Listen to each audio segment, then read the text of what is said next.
Hello everybody, welcome to Tpull's Corner. This is Travis, and we're taking a deck from the Midweek Magic event and we're taking it into regular Modern Standard, just to have some fun and see how it does.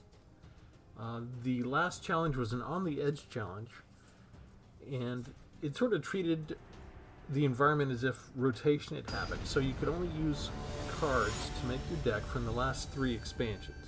So that would be March of the Machines, Wilds of Eldraine, and Lost Caverns of Ixalan.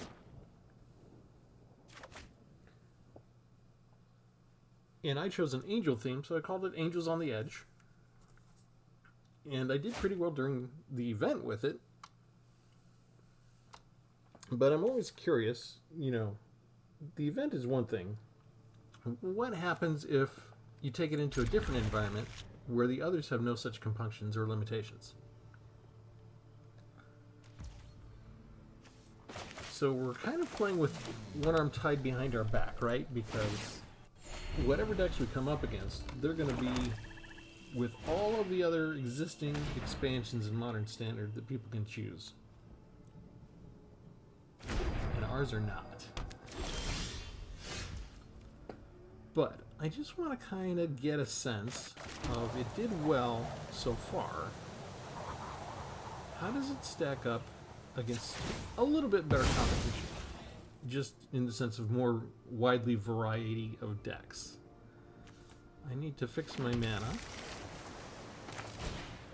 And we can now scry 2 with Candy Trail and see what's coming up. And I don't have... I already have one of those. I think it's okay to do the battle, because at least I can cast that.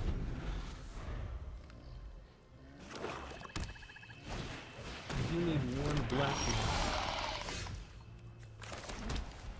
But before I cast the battle, I think, since I have 2 of these, if they have removal, that's good, that's excellent. Just getting that extra information, Errant and Giada allow you to see on the top of your library at any time. There's no red eye, you see, so the enemy can't see it. Only you can see it. And you've got a sacrifice and bring back kind of deck going on here. And I think it's okay to do the battle now. They can't block me because they don't have anything that has reach. So I can swing on in and try and hit that if I want to. But I've got a Render Inert. You know what? I think I'm going to not use the Render Inert on the battle, because they've got these vats, and maybe I'll just hold the Render Inert to take the oil counters off the vats. They need 4.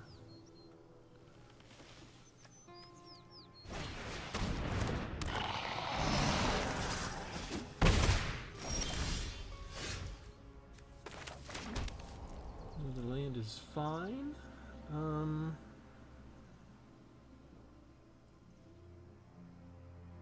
I do have this.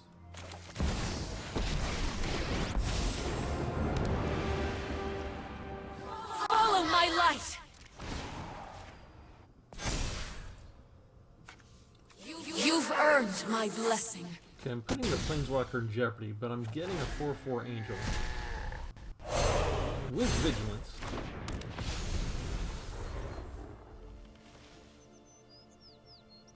And if they do have removal, maybe they just take out 1 and I still have another Angel with 4 power.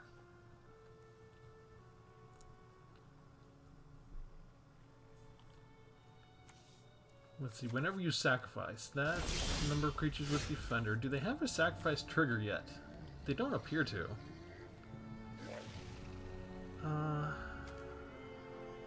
What do I feel like doing here? I feel like doing that for starters. That's easy. Ready arms! If they can't...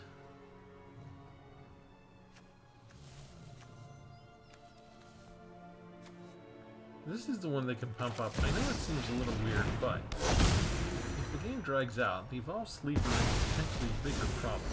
So... let's see, you go there, and I can get another creature out here by taking out the battle. Build back Paragon. come into my service, please. Now, if I have to lose anybody, I'm actually hoping to lose Arrington Giada because I have a replacement. That is too bad because I already used my exile spell, but it doesn't necessarily mean that all is lost, right? Because I've got flyers. And I can cast things with flying and flash off the top of my deck thanks to Arrington Giada. We can bring down the Candy Trail. I don't think I need the extra land right now. I don't think I need Realm Breaker right now. So, what do we do with you?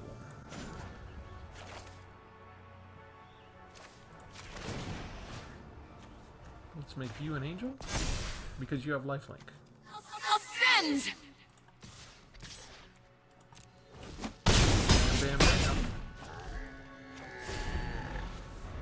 They only have 2 cards. Do they have a way to get rid of 2 of my flyers? Because I don't have to block anything. And I've actually got 4 flyers that are eligible to attack next turn.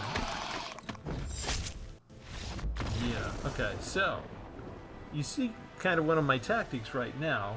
Right away, I have angels and battles, so I can easily convert the battles. You can't always necessarily convert your battles with ground troops, but it's a lot easier if you have an air force. So I get my angels out, and I go get the extra value. I play the battle, and if I've got a nice battle state ready, I've got 1 flyer ready to go attack right away.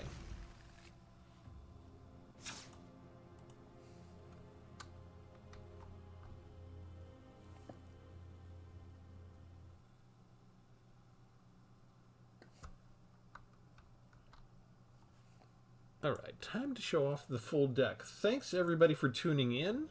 Thanks for the new subscribers we got recently. Welcome. If you're brand new, go ahead and subscribe. And if this will actually do what it's supposed to, delayed reaction for some reason. There we are. Alright, here's what we've got. We start with 3 candy trails. We can scry. I love the scrying ability here. You can sacrifice them later, gain 3 life, and draw a card, so they all replace themselves, so that's nice. We've got Feast of the Victorious Dead. Beginning of your end step, if 1 or more creatures died this turn, you gain that much life and distribute that many +1/+1 counters among creatures you control. So it gets better the more creatures you have on the field, and it gives you something that, even if we lost a creature, we'll still get something out of it. Botanic Brawler is a nice 2-drop. Enters the battle, get 2+1 counters on it already. Whenever something else gets a +1 counter, if it's the first time, you also get a +1/+1 counter on the Botanic Brawler itself. That's nice to pair up with the Archangel Elspeth for the -2 ability, put 2 +1/+1 counters on target creature.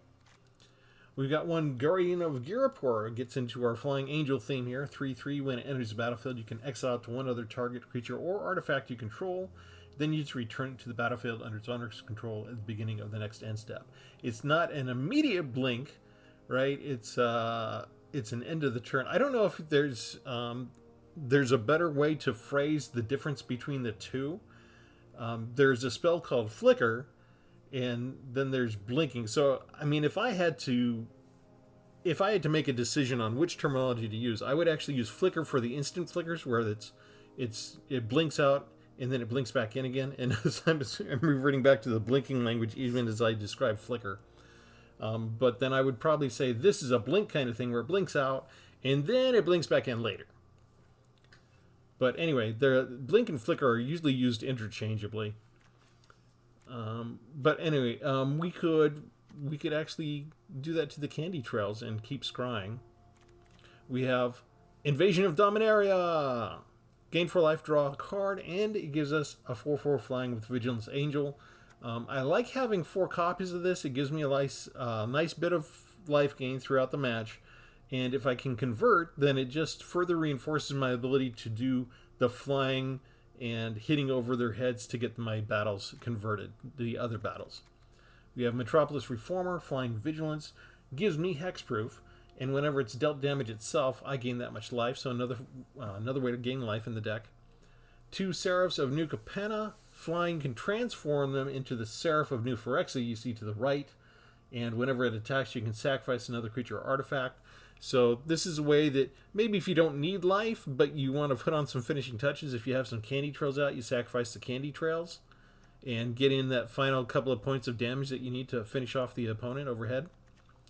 If I can't get to the battles, I'm going to use this, Render Inert. This is a good way to get rid of your planeswalkers that you don't like. It's also a good way to remove the counters from your battles and automatically convert them without having to waste an attack.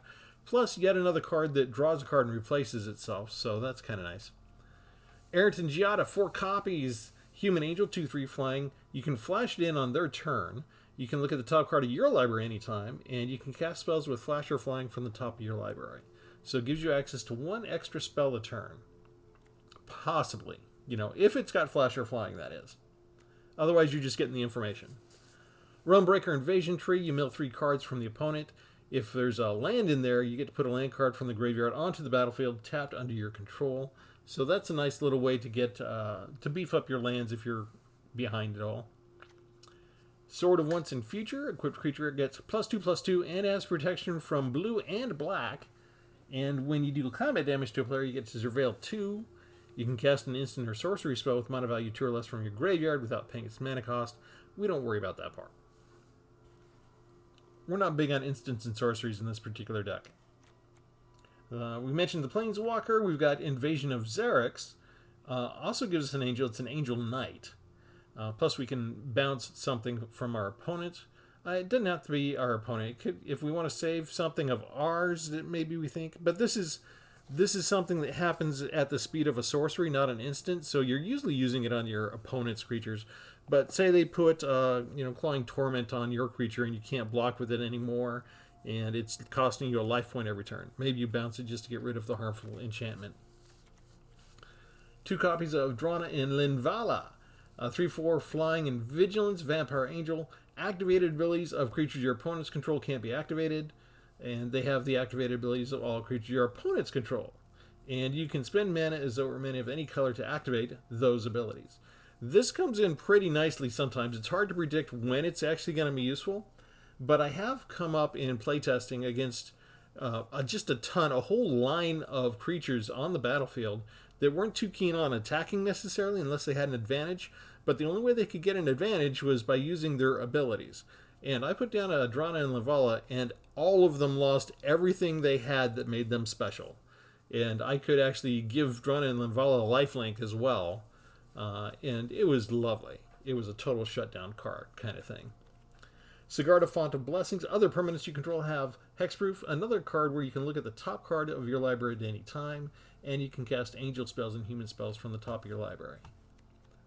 1 Boonbringer Valkyrie. I only have 1 copy of this so far. Flying, First Strike, Lifelink, and backup, so you could give that ability to another creature the turn it comes into battle, or just stick the backup counter on it and turn it into a 5/5. That's what I usually do. 2 Invasion of Ravnica to exile target non-land permanent. That isn't exactly 2 colors, and then you can transform that into the Guildpact Paragon. If you cast a card that's exactly 2 colors, you get to dig through the top 6 cards of your library, and if you come across another card that's 2 colors, you get to put it into your hand. So that's for things like, Botanical Brawler, Feast of the Victorious Dead you can grab, these double invasions you can grab. What else? Drana, Sigarda, Errant Giada. We've got a lot of potential targets here. Even a Yargulin Miltani, 18/6. That's my little fun card at the end there. And that's basically it. So we did well in the first match.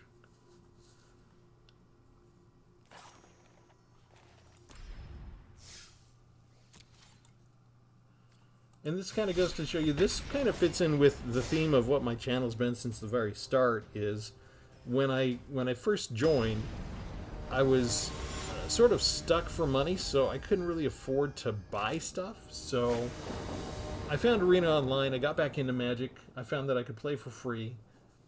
And every once in a while you come up against an opponent that just has a ton of... a deck that's composed almost entirely of mythic rares, and you destroy 3 mythic rares, and then you just put out a 4th one, and you realize, okay, there's no way I'm winning this battle. And you start to wonder, is this just a money game only? and those with the most toys are going to win. And every once in a while I come across somebody like that, but more often than not, I've been able to put together a good deck. I think that's okay. I think that's okay to take.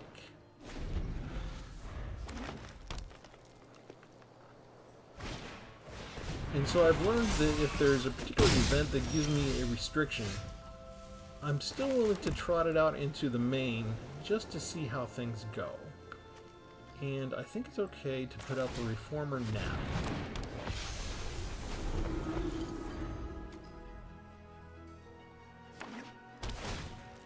This kind of sets me up if they can't remove it, where I can start putting out some battles.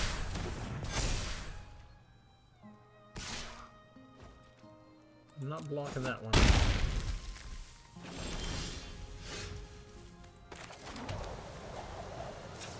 Okay, we've got white, we've got one blue and one black.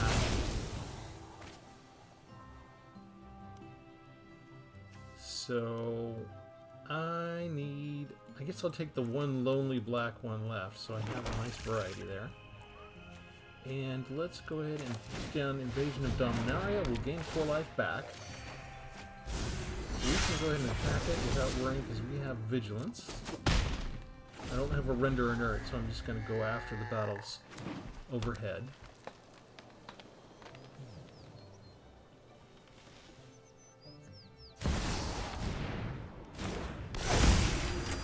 We already got a 5/5 out.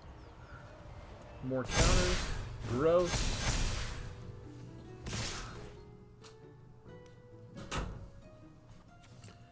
And I can't block any. That's 10 points already. Ouch. After I got my life gain and everything.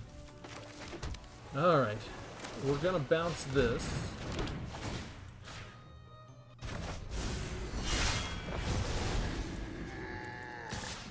All I can kind of do is go after that, but if they get a single extra counter, I'm dead already, so...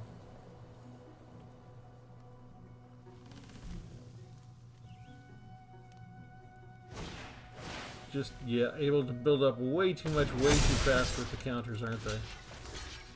And that's trampled, too. I think I'm dead right now, right? Look at that. That's a good hand. Is that a mirror match because Arena went and found another deck that had Botanica Brawler in it right away? Arena's like, that's not how you build a counter deck. This is how you build a counter deck.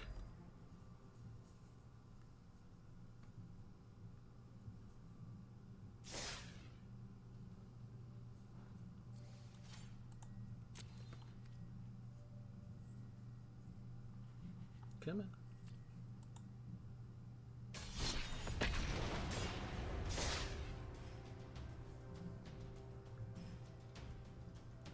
Yeah, Green-White Selesnya is pretty tough in terms of being fast to build on counters. Just a ton of counter synergy.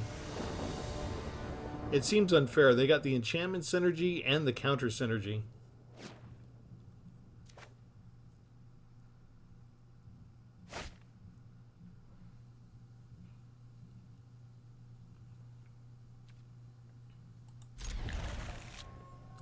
I'm not sure if I was supposed to keep that. Those two cards aren't the most useful right off the top. Usually want those later, but if I get the battle out and I do get a black mana source, it could be useful.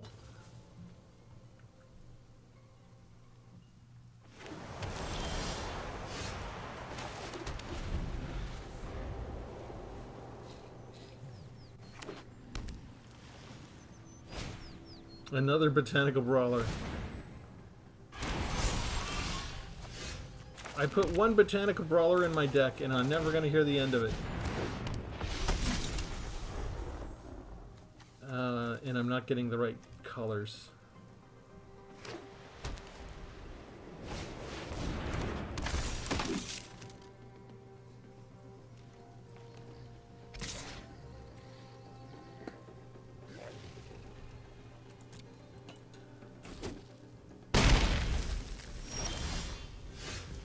Okay, that'll give me a black source in a minute.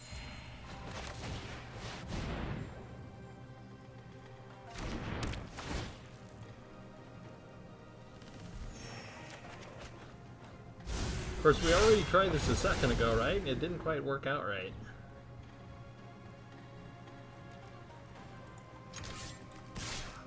But we're going to use Render Inert to take away the counters from the Brawler. There's going to be a hiccup because they can sacrifice King Darien without tapping and without any mana. So, if my opponent forgets for even a second, it's going to hold up the transition to the next phase for both my opponent and myself. On curve Mythic Rare Planeswalker. I am the Emperor of Kamigawa, and don't even I have waste got new time moves to teach you. Getting rid of my creature.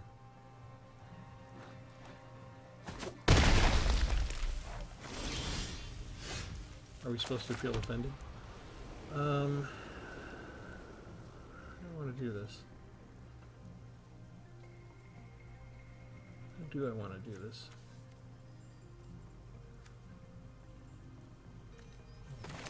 Let's try this.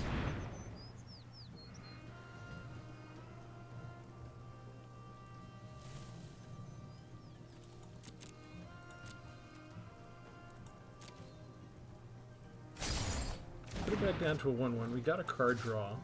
We'll go ahead and hit the Planeswalker. You should be If scared. they want to get rid of our flyer, they'll have to give up the Planeswalker as well.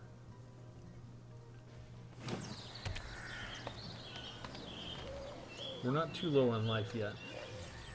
And we're at least making them restart with the Brawler. Okay, they're really Still gonna have hurt my much to creature. learn.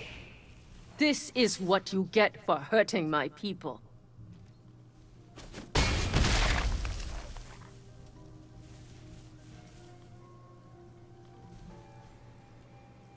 You've got all that extra mana.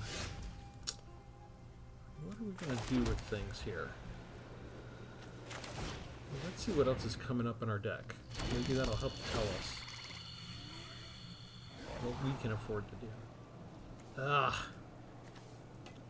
I don't have the blue for that. That would have been great.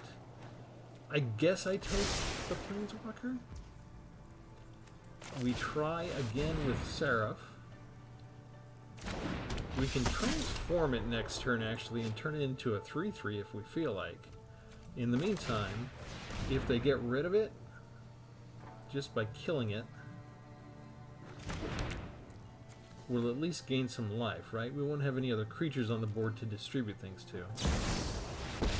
They do have their Wandering Emperor. I kind of expected that. They left 4 You lands up. started this fight, but I'm going to end it. Show them how we greet our enemies.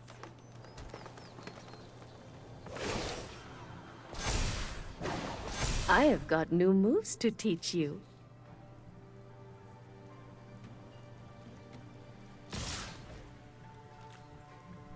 Seven, we're not blocking any of that.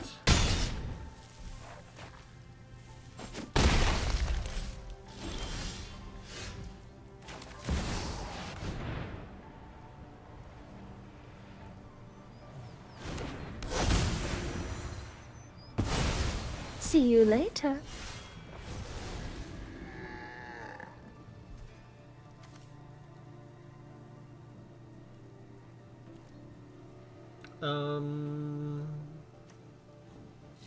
Exile target non-land permanent. Oh, these are... Okay, there was only one target. That was a Planeswalker because these are duplicate colors.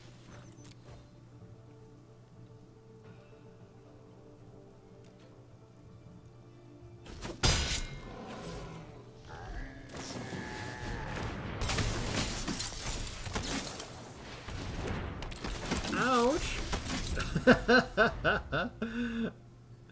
Yeah, I need 2 to sacrifice that and gain 3 life. That's not enough.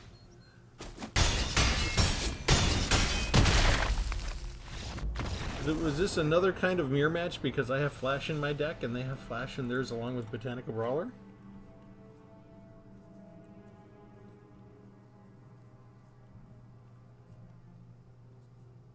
It is fun. You start to see me day after day. I make a brand new deck. I use cards that I haven't used either before or used in a long while, and suddenly I start coming up against other cards that I haven't seen in a long while. These try one more.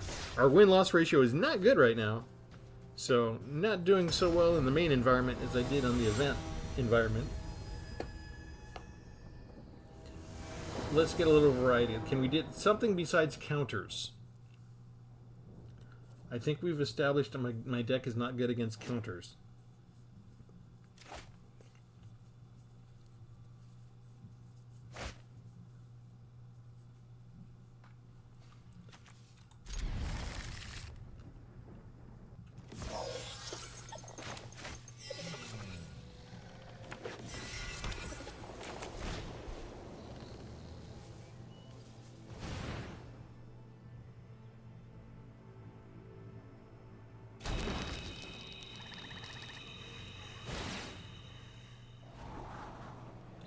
Another Candy Trail and a Metropolis Reformer. Alright.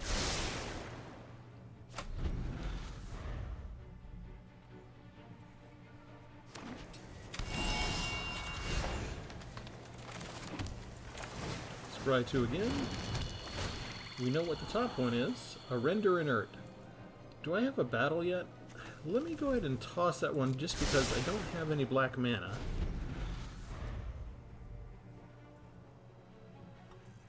How many colors do we have here already? Sparus Headquarters.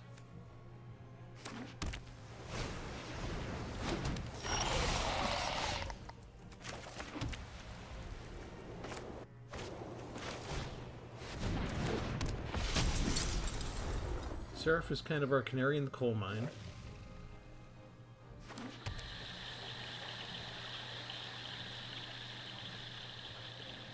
If they attack, it means they have something.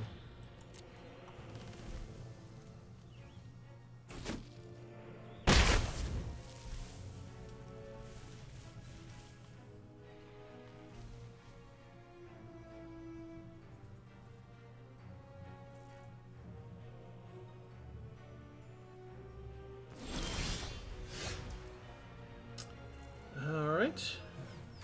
We've got 4 of these, so we try this. We see if we're playing into a counter spell deck or not.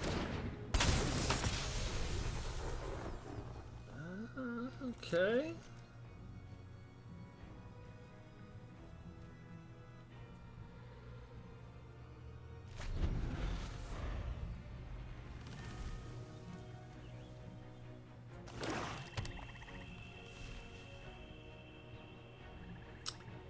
And now we have 4 colors. Come on through. They're not using any of their energy. Okay.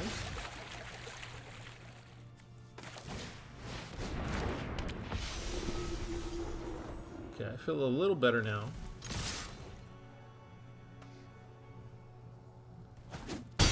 Whatever trick they have, it's not a one land trick.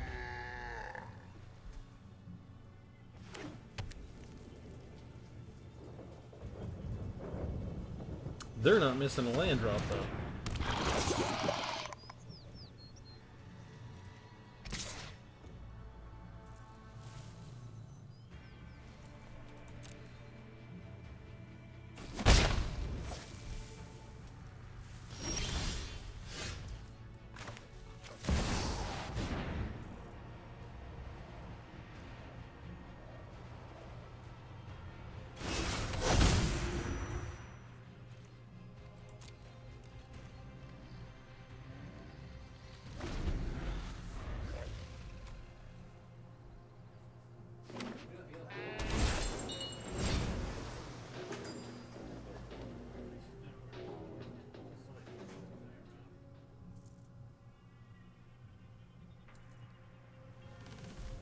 Hexproof right now prevents them from using black spells like Sheoldred's Edict on me or discard spells.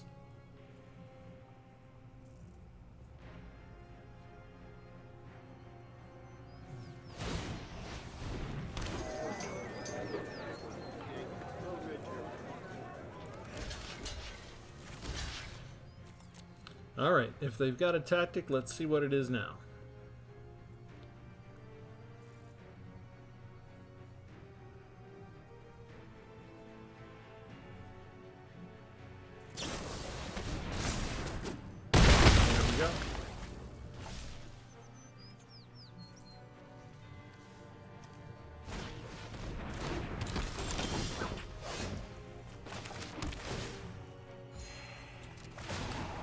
put this here. 4/5 with vigilance. We start swinging in.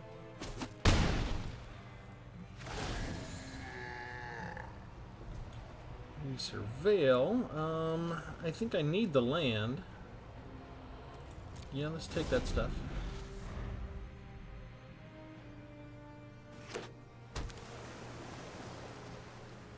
They're doing good on the land draw, that's for sure. I've got protection from black.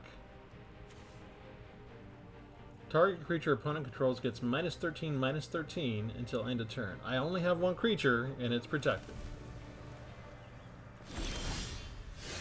And they don't want to run anybody into that. So now, put this down. This gets ninjutsu. Not that it'll help us much. And we are willing to attack into this. They can't block with the Thousand Face Shadow. Whatever card they have left. Ooh, hello. I think I want that first.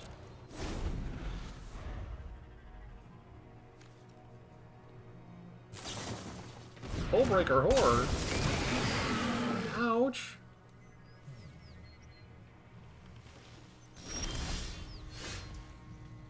Hmm.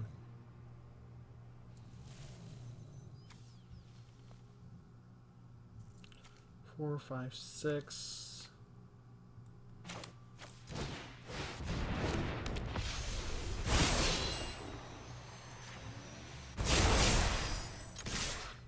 Attack with both flyers. They've got a chump block drawn in Linvala because I've got lead. No, hello. They didn't even bother to block this time.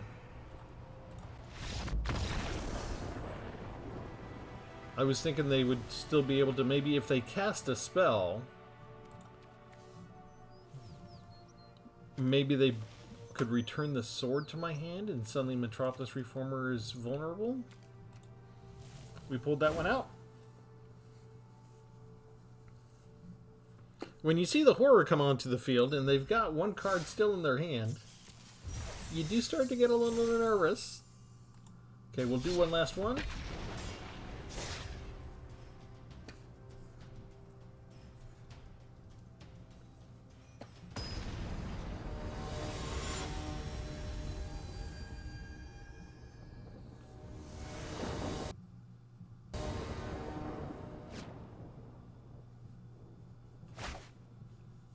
I'm playing 4 colors, so I do have to... I've tried to fix my mana as good as I could. And that's as good a start as any.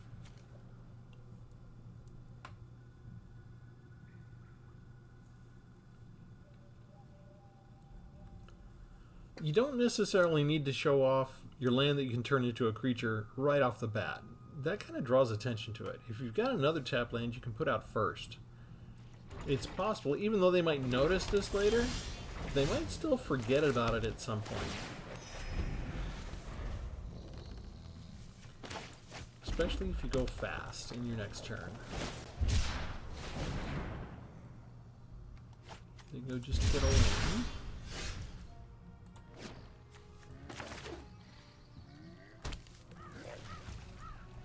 It's hard to go fast when the game is glitching on you and hiccuping. Okay, I need land. Ugh. I do like that card, though. I was going to be able to cast it with what I had here, right? But I need the land first. It's still going to be tap land, too.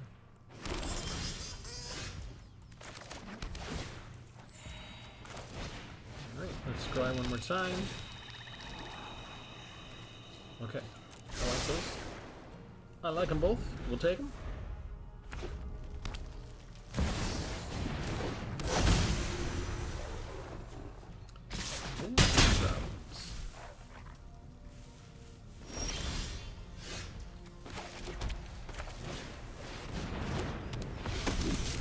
They get that out for 3 and it's a 3/3. Mine costs 3 and it's a 2/2. This has special abilities. That one is dead already. I'm not sure why this is a 2/2. I think this is underpowered. And I think this is why you don't see this card a lot.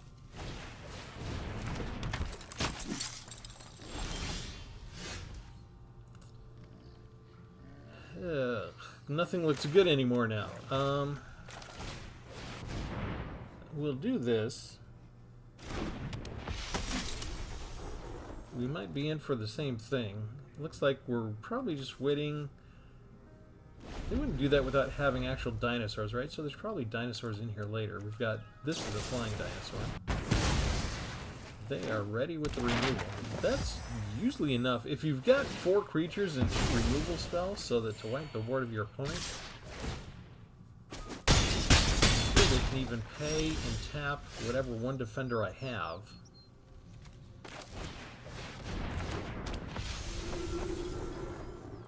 We can go ahead and explore once. Make it a 3/4. Sure, I mean, we don't have the land to cast that yet, but it doesn't really matter. They can pay to tap, and that's 2, 4, 5, 6, 7. Oh, never mind.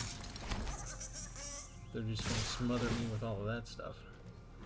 Okay, we have to block here because next turn they can get people. We got 2 life points from that. This is kind of all we can do, right? We'll get 4 life points now. We'll go ahead and explore one more time with the Reformer. We have to send that away. And I can go ahead and attack. I don't bother to attack them. I go ahead and... I kind of wish that had been... I don't know what I wish.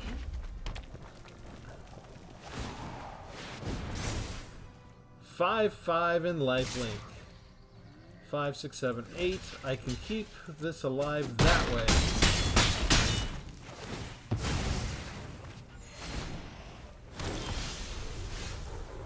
And then I didn't get my land. Did not get my land. I don't want to blink something. I do want to take away Resplendent Angel's ability. Okay, we can go in and attack here and get a 4/4 Angel. They shouldn't want to try and chump block because they just lost. Maybe I should have attacked first and then put Drana out. It kind of depends on what this card is, if they're going to chump block or not. They're going to chump block. I get life from that. I just got 4 life. Talk about coming in clutch. Victorious Lore Master. Non-creature, non-land card. So they've got 3 things they can exile. Are you seriously going to attack?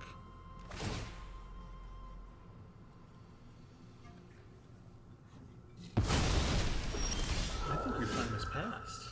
I think you're done. Let's see. I think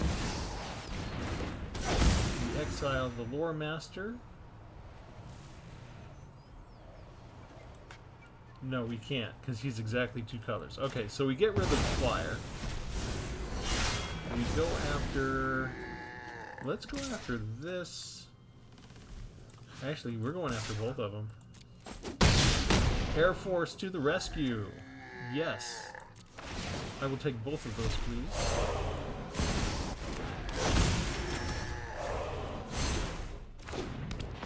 And if they have a board wipe, they know I have Boonbringer Valkyrie in my hand. They can still see that card.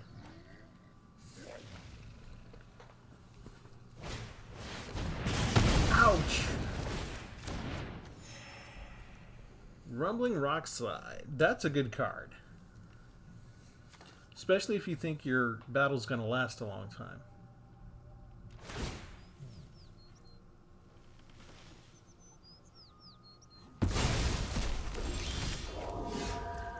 Alright. We're not getting land still. Let's go ahead and get some life back. There's a land. Let's bring the sword down.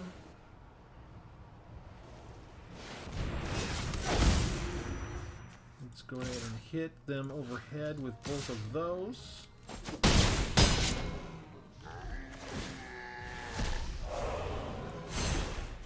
Two Vigilant Flying Angels now.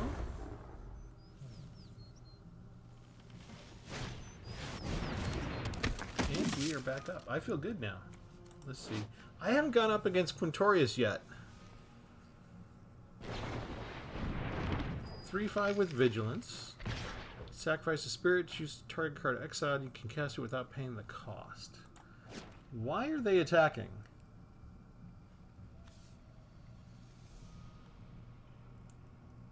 Why would you attack him like that? That gives you 6 damage only?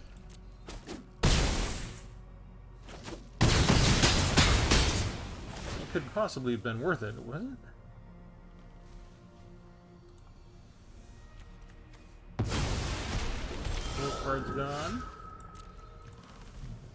And they've still got a couple of sources there. Okay, we're finally getting all the land.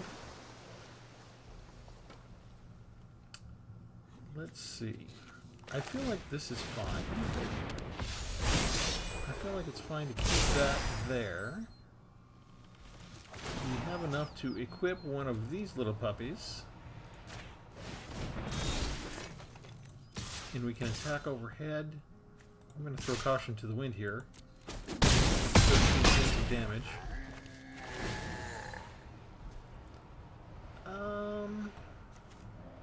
I don't need more land right now. I guess I'll take that. Because when I cast this, that will trigger Guildpact Paragon.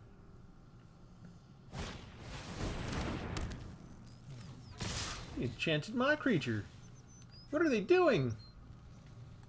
I've got a first striker right here. I think they're just committing suicide, basically. It's just a game suicide. Video game, that's all we're talking about. Good game.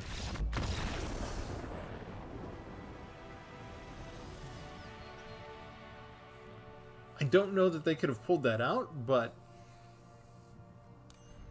I feel like they misplayed at least once early on.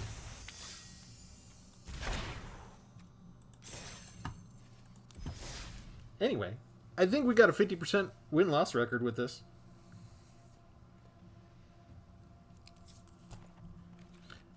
And so this will give you an idea, just if you get an On the Edge event again and it's similar, where, hey, we're doing this thing and you can only use 3 expansions, that kind of thing. This is the kind of thing that I looked for, right? I looked for commonalities across all 3 expansions, what they had that I could use. You know, a big thing in March of the Machines was the battles. A big thing across all the decks, because you include the Aftermath and March of the Machines, was the angels being around everywhere. So I kind of like that a lot. You see, I ended up mostly with March of the Machines cards, I think.